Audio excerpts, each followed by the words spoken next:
1절부터 6절까지의 말씀입니다. 룻기 1장 1절부터 6절까지 말씀입니다. 저와 한 절씩 교독하시겠습니다. 사사들이 치리하던 때에 그 땅에 흉년이 드니라. 유다 베들레헴의 한 사람이 그의 아내와 두 아들을 데리고 모압 지방에 가서 거류하였는데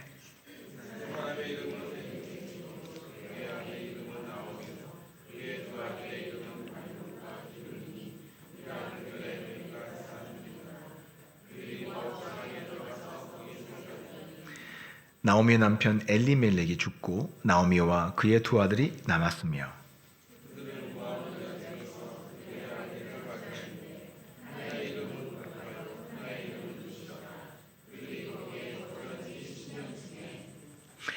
말론과 기럨 두 사람이 다 죽고 그 여인은 두 아들과 남편의 뒤에 남았더라. 모압 지방에서 여호와께서 자기 백성을 돌보시사 그들에게 양식을 주셨다 함을 듣고 이에 두 며느리와 함께 일어나 모압 지방에서 돌아오려 하여. 아멘. 오늘 말씀은 텅 빈 인생 채우시는 하나님이라는 제목으로 함께 은혜를 나누도록 하겠습니다. 이번 무안공항 비행기 사고로 희생을 당한 분들 가운데는 팔순 잔치 기념으로 태국에 일가족이 갔다가 돌아오는 길에 9명이 한꺼번에 참사를 당했던 그런 비극적인 그런 뉴스가 있었습니다. 할머니, 할아버지, 자녀들, 손자까지 이렇게 3대가 참변을 당했습니다. 이런 참변을 당한 희생자들도 너무 안타깝고 참 그분들의 희생이 너무나 우리 마음에 슬픈데, 근데 또 하나 우리가 생각해야 될 사람들은 누구냐면 남은 유가족이에요. 남은 가족들. 갑자기 그렇게 일가족을 잃게 된 가족은요, 굉장한 트라우마를 겪게 됩니다. 이게 사라지지 않고 계속해서 반복돼서 그분들에 대한 그 아픔과 슬픔이 계속 이어져서 너무나 힘듭니다. 이번 비행기 사고뿐만 아니라 인생의 갑작스러운 사건을 통해서 모든 것을 잃어버리고 또 절망 속에 살아가는 사람들이 우리 주변에 있습니다. 그런 고통당한 분들은 어디에서 삶의 소망을 찾을 수 있을까요? 아마 세상 어디에도 없을 겁니다. 누가 그분들의 마음에, 이 세상 무엇이 그분들에게 마음에 다시 기쁨을 주고 소망을 줄 수 있겠습니까? 돈이요? 천만의 말씀이에요. 보상금? 아닙니다. 이 세상 어디에도 없습니다. 하지만 딱 하나, 하나님 안에는 소망이 있습니다. 하나님은 그들에게 다시 웃음을 주실 수 있고 하나님만이 그들의 삶에 다시 채워 넣으실 수 있습니다. 하나님은 모든 것을 잃어버린 인생 가운데 새 일을 행하십니다.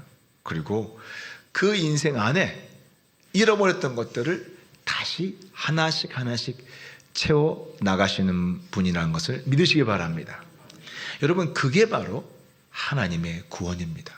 구원은 죽은 다음에 천국만 가는 것이, 그것이 천국 가는 것이 그게 구원의 전부가 아닙니다. 이 땅에 살아있을 때 풍성한 하나님의 채우심을 경험하는 것이 바로 하나님의 구원의 내용이라는 것을 여러분 믿으시기 바랍니다. 그런 구원을 경험한 산 증인이 있습니다. 그게 누구냐면 바로 오늘 본문의 주인공 나오미라는 여인입니다. 오늘 본문 룻기도 한 가정의 비극적인 사건에서 출발합니다. 1절을 보면 사사들이, 1절 다시 한번 볼까요? 사사들이 치리하던 때에 그 땅에 흉년이 드니라. 이 때가 어느 때냐면 이스라엘 역사 가운데 다윗 왕같이 그런 왕이 있던 시대가 아니라 왕이 없던 사사들이 통치하던 시대입니다. 여러분, 사사라는 건 뭐냐면 왕이 아니고 일종의 영웅들입니다. 나라에 위급한 일이 생길 때 하나님이 영웅들을 일으키셔서 그 위기를 모면하게 만드는 사람들이었습니다. 그 대표적인 사람이 삼손이나 기드온 같은 사람들입니다. 이 사람들이 활약을 해가지고 나라의 위기를 모면합니다. 이 시대가 바로 사사시대인데요. 이 사사시대의 특징을 사사기에서 한마디로 정의했는데 뭐냐면 극심한 혼란이 가득했던 때입니다. 사회가 극도로 불안했습니다. 혼란스러웠습니다. 그리고 그 사람들의 행동 패턴이 뭐였냐면 사람들마다 저마다 자기가 옳은 대로, 자기 소견에 옳은 대로 마음대로 행하고 살았다는 것입니다. 우리도 지금 정치적으로 굉장히 극심한 혼란을 겪고 있습니다. 참 힘들죠. 나라가 이렇게 거의 무정부 상태가 되다 보니까 참 혼란스럽습니다. 우리도 이렇게 불편하고 힘든데 사사시대는 이 정도는 아무것도 아닙니다. 정말 사회 자체가 극도로 혼란스럽습니다. 다 자기가 옳다고 주장하는 대로 그렇게 마음대로 살았습니다. 거기다가 오늘 본문에 보면 극심한 흉년까지 겹쳤습니다. 살기가 매우 힘들었습니다. 그러자 나오미라는 여인과 나오미의 남편 엘리멜렉이라는 사람이 두 아들을 데리고 모압 지방으로 이민을 떠났습니다. 1절 한번 볼까요? 1절 뒷부분에 유다 베들레헴의 한 사람이 그의 아내와 두 아들을 데리고 모압 지방에 가서 거류하였는데, 자, 우리 기준으로 보면 흉년이 들어서 다른 나라로 이민 가는 게 뭐가 문제인가 싶은데, 그런데 아닙니다. 문제가 됩니다. 왜 문제가 됩니까? 이스라엘 백성들은 우리와 다릅니다. 이들은 가나안 땅에 살아가는 것이 옵션이 아닙니다. 이들은 가나안 땅에 살아갈 사명이 있습니다. 하나님이 출애굽을 통해서 이스라엘 백성들을 이 땅에 데려와서 심으셨습니다. 한마디로 말해서 심으신 거예요. 심은 목적이 뭐예요? 너희들이 이 가나안 땅에 살면서 하나님 나라를 세워가라는 거예요. 그래서요, 하나님은 이스라엘 백성들을 각 지파별로 그리고 각 가정별로 땅을 나눠주셨어요. 거기서 살도록 하셨어요. 사는 곳도 지정되어 있어요. 다 지파별로 지정된 장소에서 지정된 땅에서 살았습니다. 따라서 이 땅을 지키는 것 자체가 이스라엘 백성들의 사명이었습니다. 사명. 그런데 나오미 부부는 사명의 땅을 떠난 것이었습니다. 그리고 보면 이 사람들이 그 베들레헴 땅, 자기들이 정착하고 살고 있던 그 사명의 땅을 반드시 떠나야만 할 만큼 그만큼 절박한 상황이 아니었습니다. 어디에 보면 나오냐면 성경에 나옵니다. 우리 1장 21절 앞부분 보겠습니다. 1장 21절 시작. 내가 풍족하게 나갔더니 여호와께서 내게 비어 돌아오게 하셨느니라. 자, 어떤 상태로 나갔다는 거예요? 풍족한 상태로 나갔다는 거예요. 그러니까 여유가 있었어요. 그래도 잘 살았던 집이에요. 풍족했는데 왜 갔을까? 여기에는 인간적인 계산이 따랐던 것입니다. 하나님의 사명보다는 지금의 풍족함과 삶의 여유를 잃을까 봐 두려웠던 것입니다. 그래서 이 사람들이 이곳의 상황이 안 좋으니까 이 풍족한 삶과 그리고 삶의 여유를 더 유지할 수 있는 곳이 어딘가를 유튜브를 보고 또 인터넷 블로그를 보면서 열심히 검색했습니다. 그렇게 해서 각종 이야기들을 검색해가지고 찾아낸 곳이 베스트 이민 국가를 찾은 것이 모압이었습니다. 자, 그런데 이것도 잘못된 이민이었습니다. 모압 땅은 이민 갈 땅이 아니었습니다. 왜냐하면 신명기 23장 3절에 하나님께서 모압 백성들과 이스라엘과 완전히 관계를 끊도록 하셨습니다. 우리 한번 읽어볼까요? 시작. 암몬 사람과 모압 사람은 여호와의 총회에 들어오지 못하리니 그들에게 속한 자는 10대뿐 아니라 영원히 여호와의 총회에 들어오지 못하리라. 하나님은 이스라엘 백성들과 완전히 단절시키셨어요. 왜 그렇습니까? 이스라엘 백성들이 출애굽할 때에 이 모압 백성들이요, 이스라엘 백성들을 유혹해가지고 우상 숭배를 하게 만들고 그리고 간음하게 만들었습니다. 또한 이 모압 사람들은요, 그모스라는 신을 섬깁니다. 그러니까 우상을 섬긴 나라예요. 그러니까 당연히 하나님은 이들의 자녀들과 이스라엘 백성들이 절대로 혼인하지도 못하도록 하셨습니다. 관계를 맺지 못하게 하신 거예요. 왜? 이스라엘 백성들이 오염되기 때문에, 영적으로 오염될 수 있기 때문에. 자, 그런데 이 부부는 모압으로 가서 두 아들을 다 결혼시켰습니다. 모압 자녀들과 모압의 딸들과 결혼을 시켰습니다. 결과적으로 모압 땅에서 남편 엘리멜렉이 먼저 죽고 두 아들도 다 모압 땅에서 죽게 되었습니다. 우리 3절부터 5절까지 한번 읽어볼까요? 3절부터 5절까지 읽어보겠습니다. 시작. 나오미의 남편 엘리멜렉이 죽고 나오미와 그의 두 아들이 남았으며 그들은 모압 여자 중에서 그들의 아내를 맞이하였는데 하나 이름은 오르바요 하나 이름은 루시더라. 그들이 거기에 거주한 지 10년쯤에 말론과 기럨 두 사람이 다 죽고 그 여인은 두 아들과 남편의 뒤에 남았더라. 네 가족이 모압으로 이민 갔다가 가족을 다 잃고 나오미, 이 여인 하나만 과부가 되어서 남게 된 거예요. 정말 비극적인 사건이죠. 이렇게 한 여인이 온 가족을 다 잃고 혼자 남게 된 비극적인 사건에서 이 룻기가 출발합니다.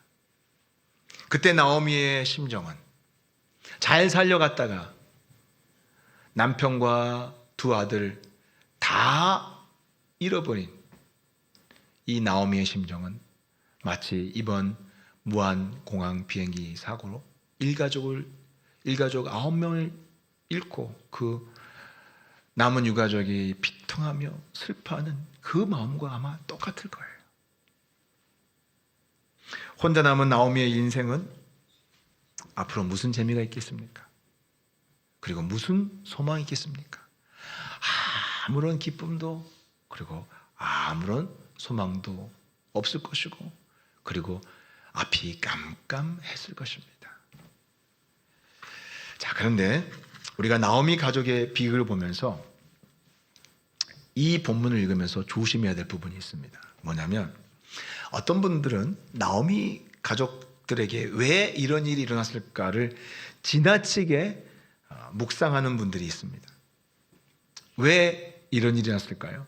왜 이런 비극이 일어났을까요? 그거는 약속의 땅을 떠나 모압 땅에 갔기 때문이다.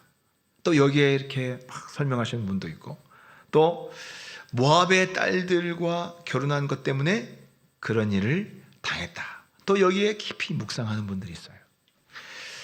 이런저런 원인을 찾으려는 분들이 있습니다. 물론 이 가정의 선택이 잘한 선택이라고는 절대 말할 수 없습니다. 명백히 성경의 가치관과 반대로 갔습니다. 하나님이 금하신 것을 했어요. 그건 사실입니다. 그런데 그것 때문에 하나님이 이 일가족을 다 죽게 만드셨을까요? 저는 그렇게 생각하지 않습니다.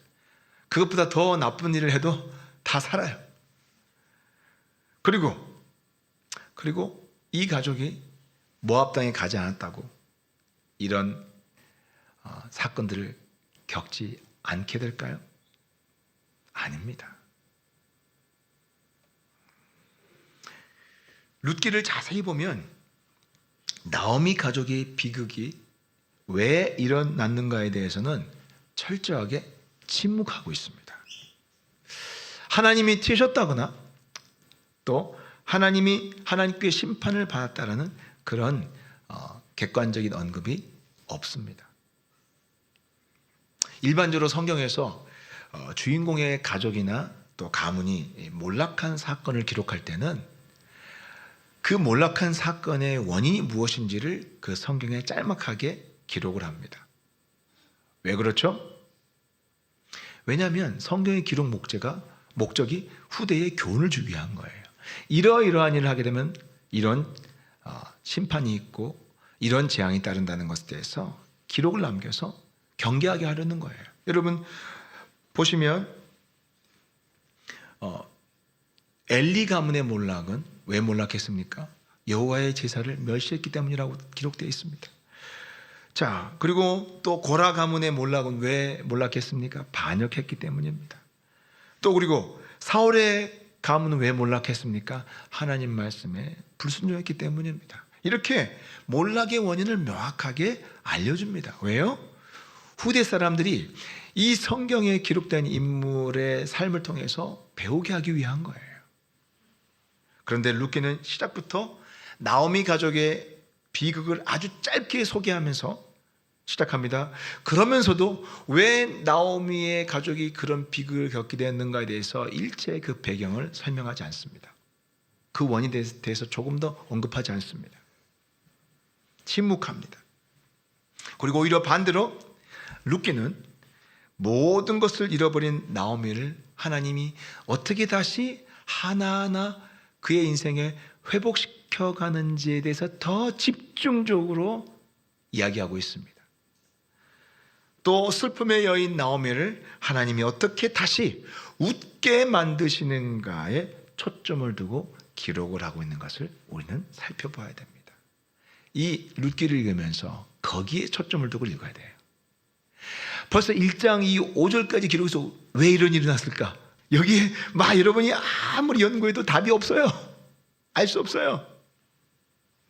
우리의 인생도 마찬가지입니다. 제 친구 아들은 건널목을 건너고 있는데 덤프트럭이 와서 아이를 치었어요. 그래서 중상을 입었어요. 그 가정에 왜 그런 사건이 일어났을까요? 알 수 없어요. 모릅니다.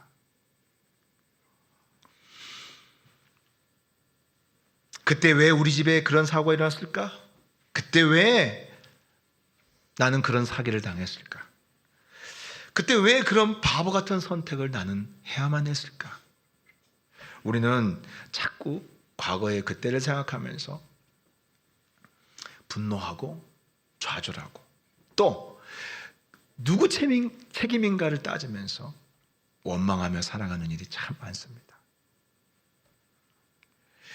여러분, 하나님이 명확하게 가르치지 않는 것은 사실 모릅니다. 그런데 그것을 하나님이 침묵하시는 것에 대해서 자꾸 과거를 살피면서 왜 그랬을까? 왜 나는 그랬을까? 왜 우리 집에 그런 일이 났을까? 누구 탓일까? 자꾸 그때를 생각하면서 거기에 집중하면요, 그렇게 하는 일은 마치 오늘 나오미 가족에 일어난 비극에 대해서 성경은 침묵하는데 그 원인이 무엇인지 자꾸 거기에 묵상하면서 원인을 찾고 연구하고 하려고 하는 것과 똑같아요. 답이 안 나와요. 평생 연구해보세요. 묵상해보세요. 답이 나오는지. 없습니다. 예수님의 제자들이 지나가다가 날때부터 속용되어서 구걸하는 한 맹인을 쳐다봤습니다. 그러면서 예수님께 물었습니다. 예수님, 저 날때부터 맹인된 사람은 도대체 누구의 죄 때문에 저렇게 된 겁니까? 부모의 죄 때문에 저렇게 됐습니까? 아니면 본인 죄 때문에 저렇게 맹인이 되었습니까? 왜 저런 끔찍한 불행한 일이 저 사람한테 발생했을까요? 물었습니다. 그때 예수님 뭐라고 답하셨습니까? 뭐라고 답하셨습니까? 우리 요한복음 9장 3절 한번 읽어보겠습니다. 요한복음 9장 3절 시작. 예수께서 대답하시되 이 사람이나 그 부모의 죄로 인한 것이 아니라 그에게서 하나님이 하시는 일을 나타내고자 하심이라. 그렇다고 해서 이 맹인이 죄인이 아니라고 말씀하신 거 아니에요. 착각하시면 안 돼요. 이 사람은 의로운 사람인데 이런 일을 당했다. 모든 인간은 죄인이에요. 아담의 죄를 가지고 우리 안에 성품의 죄악을 깊이 가지고 타고 나고 있어요. 그런데 이 사람이 이런 일을 당한 것은 나보다 이 사람이 못됐거나 이 사람이 더 악해서가 아니에요. 누구든지 그런 일을 당할 수 있어요. 하나님이 이 사람이 왜 맹이 되었는가에 대해서 침묵하세요. 그런데 주님은 거기에 대해서는 말씀하시지 않고 침묵하시고 그 대신 이 사람의 앞으로 이 사람의 인생에 일어날 일에 대해서는 말씀하세요. 하나님의 구원의 사건이 일어날 거라는 거예요. 하나님이 구원하시는 놀라운 사건이 이 삶에 일어날 것에 대해서 말씀하신 거예요. 여러분 혹시 아직도 과거 그때 내 삶에 왜 그런 일이 일어났는가에 대해서 고민하고 계십니까? 여러분 오늘 말씀을 통해서 눈을 들어서 하나님이 장차 내 인생 가운데 행하실 구원의 사건을 바라보시길 바랍니다. 하나님이 내 인생에 앞으로 어떤 구원의 은총을 베푸실 것인가를 그것을 바라보고 그것을 소망하는 여러분 되시길 주의 이름으로 축복합니다. 과거에 왜 그런 일이 났을까? 싸우고 그 잘못이 누구 잘못이었는가 탓하고 원망하고 비난하는 일은 그치시기 바랍니다.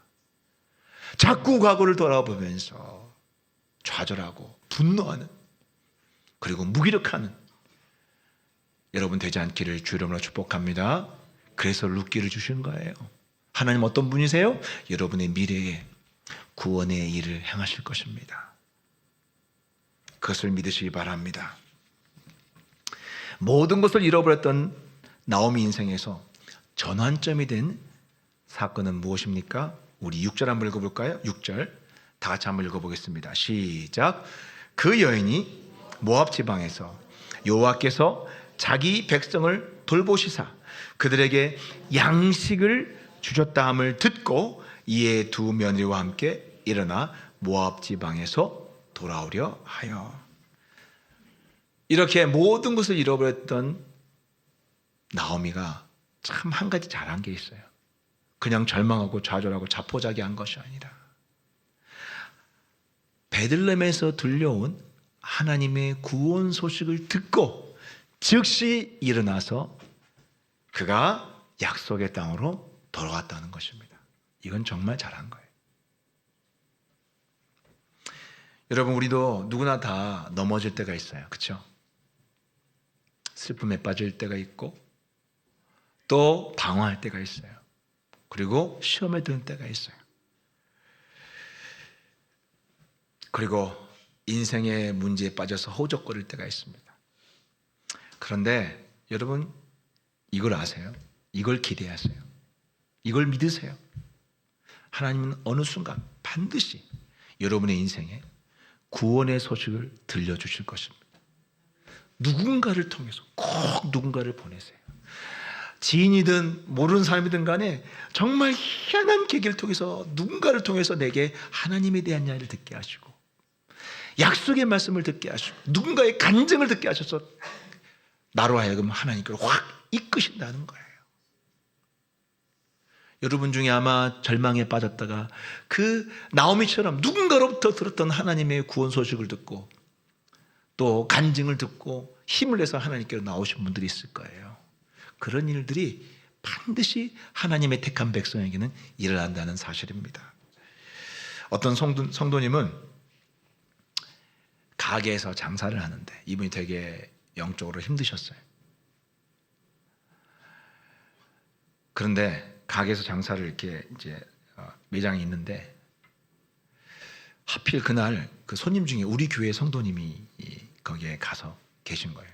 그러면서 막 자기 사람들, 자기 지인들하고 이야기를 하는데 그 하나님이 어떻게 역사하시고 하나님의 그런 간증들을 막 하는 거예요. 하나님이 최근에 있었던 막 간증하는데 근데 이 사람이 신기하게 그 가게 손님들이 있는데 딱 귀가 그 사람한테 달라붙은 것처럼 귀가 그 테이블에 있는 것처럼 딱 그 소리 들리면서 그걸 다 듣는 거예요. 그래가지고 그 사람을 통해서 지금 우리 교회에 나오고 계세요. 하나님은요 누군가를 보내셔서 여러분에게 구원 소식을 들려주십니다. 그때 여러분이 한 가지만 하면 됩니다.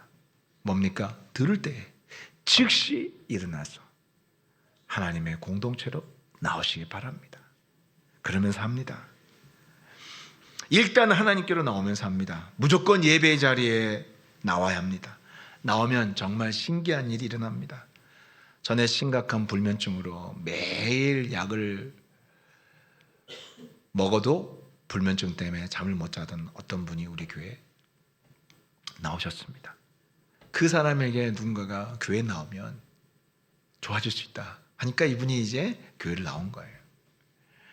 근데 굉장히 상태가 보니까 심각했어요. 너무나 안 좋았어요. 건강도 안 좋았고. 그런데 저를 위해서 교회 몇 번 한두 번 나오고 안 나오실 줄 알았는데 계속 나오시는 거예요.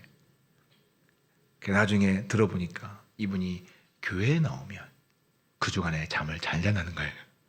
신기하게. 교회 나와서 예배 드리고 그리고 기도를 받고 나면 너무나 잠을 잘 잔다는 거예요. 여러분, 왜 그런 일을 합니까? 교회는 하나님의 품과 같습니다. 이 예배의 자리에 나오는 게 그냥 여러분 앉아서 무슨 공연 보고 가는 게 아니에요. 정말 이 자리에 하나님의 성령이 임재하고 계시고 이 가운데 빽빽한 영광의 구름이 여러분을 위해 운행하고 있는 것을 믿으시기 바랍니다. 그래서 신기한 일이 납니다. 놀라운 일이 일어납니다. 기대하시기 바랍니다. 어떤 어려움이 있습니까? 여러분, 하나님의 예배, 하나님의 공동체에 나와 그 안에 들어오시기 바랍니다. 하나님의 품에 들어오시기 바랍니다. 기적이 일어날 것입니다. 놀라운 역사가 일어날 것입니다. 나오미가 마침내 베들레헴에 돌아왔을 때 사람들이 굉장히 반가워했습니다. 그러면서 나오미의 이름을 부르면서 이건 누구야? 이게 나오미 아니야? 나오미 이름을 막 부르면서 사람들이 반가우니까 이 나오미가 뜻밖의 이야기를 합니다. 뭐라고 한 줄 아십니까? 내 이름을 나오미라 부르지 마. 그러는 거예요. 왜 내 이름을 나오미라 부르지 말라고 하느냐? 그 나오미란 이름의 뜻이 기쁨이란 뜻이에요. 내가 기뻐 보이냐? 나는 안 기쁘다. 너무나 자기 인생 모든 걸 다 잃어버렸잖아요. 그래서 뭐라고 하냐면 기쁨이란 뜻의 나오미란 이름 대신에 괴롭다는 고통이라는 뜻의 마라라는 이름으로 부르라는 거예요. 자기 이름을 그냥 바꿔버렸어요. 앞으로 나의 이름을 고통이라고 불러줘. 기쁨 아니야. 이 기쁨 아니야. 이 고통이야. 이렇게 바꿔서 부르라는 거예요. 기가 막히죠. 그 이유가 뭡니까? 룻기 1장 21절 한번 읽어보겠습니다. 룻기 1장 22절 시작. 내가 풍족하게 나갔더니 여호와께서 내게 비어 돌아오게 하셨느니라. 여호와께서 나를 징벌하셨고 전능자가 나를 괴롭게 하셨거늘 너희가 어찌 나를 나오미라 부르느냐 하니라. 여러분, 이 나오미가요 자기 인생에서 일어났던 일들에 대해서 하나님과 관련해서 어떻게 해석을 하냐면 13절에 보면 이렇게 나옵니다. 여호와의 손이 치셨다고 합니다. 그러니까 자기가 이런 일을 겪게 되는 것이 하나님이 손을 들어서 자기를 후려치셨다는 거예요.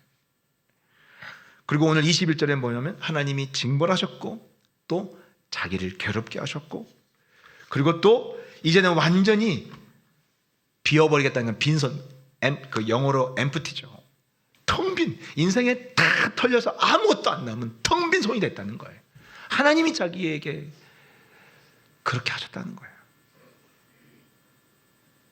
정말로 하나님이 나오미의 인생에 대해서 그런 뜻을 가지고 계셨을까요? 정말 하나님의 뜻이 나오미를 치시는 것이고 나오미를 징벌하는 것이고 그리고 나오미를 괴롭히는 것이고 그리고 나오미의 인생을 철저히 완전히 다 그냥 홀라당 다 털어가시고 빈털터리가 되게 만드는 것이 하나님의 뜻일까요? 여러분 그렇게 생각하십니까?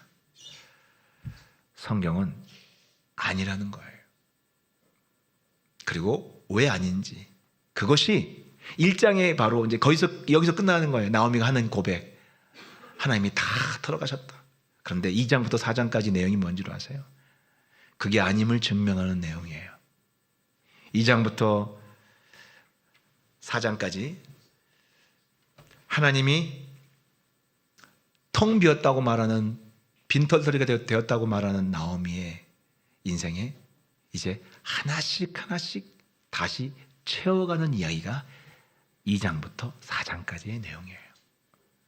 여러분, 나오미가 아까 자기 인생에 텅 비고 아무것도 없다고 하는데 하나님이 그의 인생을 채워가시는 이야기가 2장부터 4장까지의 내용인데, 마치 이건요, 우리 창세기 1장에 보면 이 세상이 하나님이 창조하기 전에 흑암과 혼돈과 공허가 가득했어요. 아무것도 없었어요.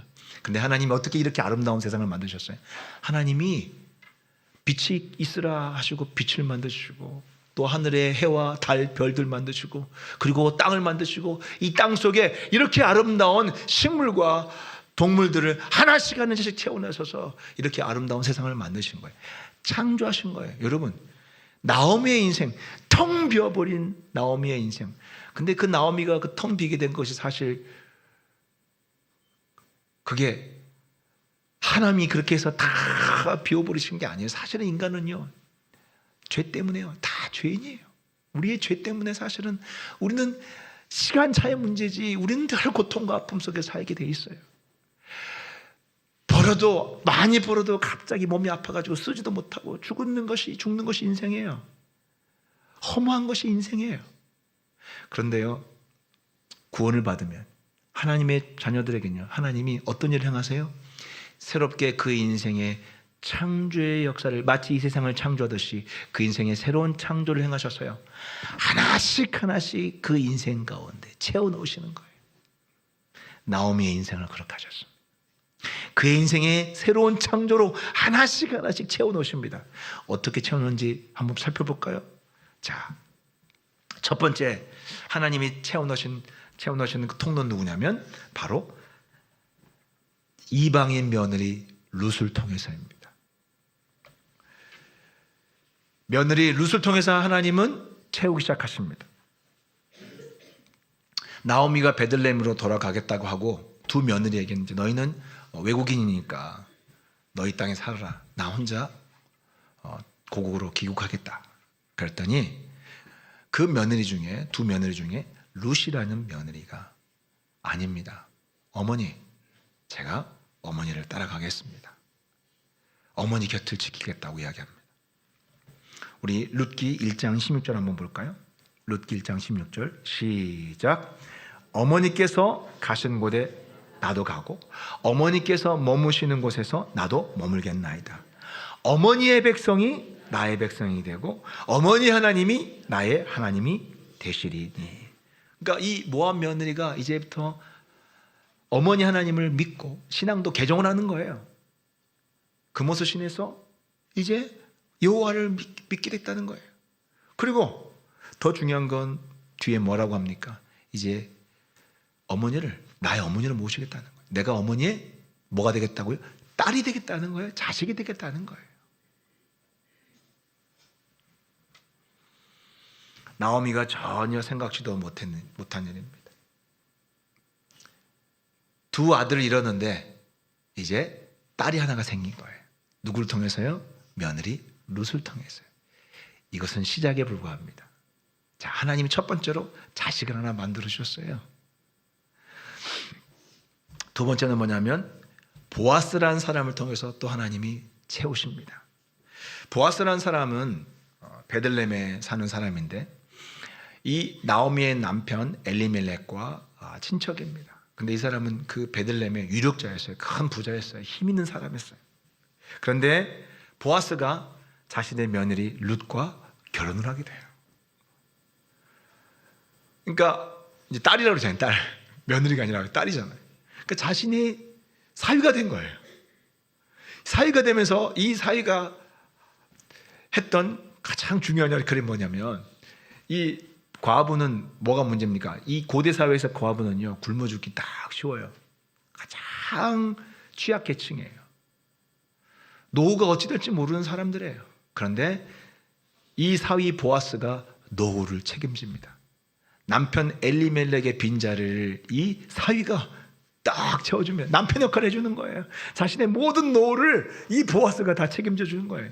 기가 막히죠? 남편의 자리를 메꿔주셨어요.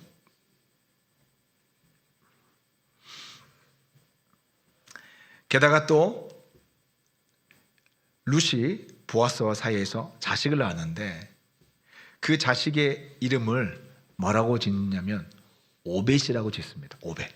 근데 여러분 그 오벳의 뜻이 뭔 줄 아세요? 왜 오벳이라고 지은 줄 아세요? 이름의 뜻이 뭐냐면 나오미 아들이라는 뜻이에요. 기가 막히죠. 시어머니 나오미의 아들이라는 거예요. 그러니까 잃었던 아들 다 잃어버렸는데 며느리를 통해서 명목상에 상징적으로 새 아들을 얻게 된 거예요. 이름도 오벳이에요. 나오미의 아들. 기가 막히지 않습니까? 아들이 생겼습니다. 그리고 또 있습니다. 이 오벳은 이 보통 사람이 아니에요. 오벳이 이새를 낳고 이새가 누굴 낳습니까? 다윗을 낳습니다. 다시 말해서 다윗의 할머니가 되는 거예요. 여러분 과부에서 졸지에 아무것도 없는 과부가 됐다가 누가 됐습니까? 이스라엘의 가장 영광스러운 존귀한 왕, 모두가 사랑하는 다윗 왕의 할머니가 된 거예요. 영광스러운 일 아닙니까? 순식간에 하나님께서 나오미에게 명예를 그냥 확 채워주십니다. 기가 막히죠? 우리 룻기 4장 15절 한번 볼까요? 4장 15절 시작. 이는 내 생명의 회복자이며 내 노년의 봉양자라. 곧 너를 사랑하며 7 아들보다 귀한 내 며느리가 낳은 자로다 하니라. 오벳을 낳았을 때 사람들이 이렇게 축하를 합니다. 내 생명의 회복자이며 내 노년의 봉양자라.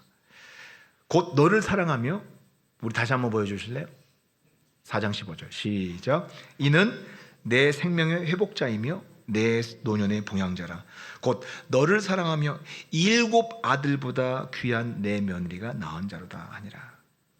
자, 여기 보면 이 룻기의 이 결말이 나와 있어요. 하나님은 룻기의 결말을 통해서 하나님의 선하신 뜻이 무엇인지를 이제 마침내 명확하게 보여줬습니다. 왜 그런 일을 당했는지는 말씀하지 않습니다. 그런데 중요한 건 뭐냐면 그런 일을 당해서 빈털터리가 되었을지라도 어쩌면 정말 우리 모든 인간의, 하나님을 떠난 모든 인간의 운명인지 몰라요. 지금 여러분 많이 세상의 불신자들이 많이 가졌다고 하지 모르지만 하루아침에 다 날아갈 수 있는 게 세상 사람들의 현실이에요. 인기, 명예, 권력, 돈, 재벌들 보십시오. 하루아침에 몰락하잖아요. 다 날아갈 수 있어요. 그게 인간의 운명이에요. 그런데 그 인간이 하나님 만났을 때, 하나님 안에 들어오면, 과거가 어찌됐든 간에 그건 중요하잖아요. 하나님 거기에 대해서 언급하지 않으세요. 중요한 것은 그 인생에 하나님이 새 일을 행하신다라는 거예요. 구원의 역사를 행하신다는 거예요. 그 인생을 새롭게 창조하신다는 거예요. 잃어버렸던 것들 대신에 하나님이 새로운 창조의 능력으로 그 인생을 채워 넣으신다는 것입니다. 이것을 믿으신 여러분 되시기 바랍니다. 여러분, 작년에 여러분의 인생에 어떤 일이, 나쁜 일이 일어났습니까? 또 과거에 어떤 일이 있었습니까? 여러분, 아직도 과거의 일에 대해서 왜 나에게 이런 일이, 내게 슬픈 일이, 이런 사건이, 그것에 대해서 고민하고 있습니까? 여러분, 2025년 오늘 첫 주일 하나님께서는 여러분들에게 말씀하십니다. 하나님께서 여러분의 인생에 새 일을 행하실 것입니다. 하나님은 여러분의 인생에 새 것으로 채워주실 것입니다. 그것을 믿고 하나님이 내게 행하실 일을 바라보면서, 하나님의 구원을 바라보면서 하나님 붙들고 새해를 새롭게 출발하는 여러분 되시기를 주 이름으로 축복합니다. 기도하시겠습니다.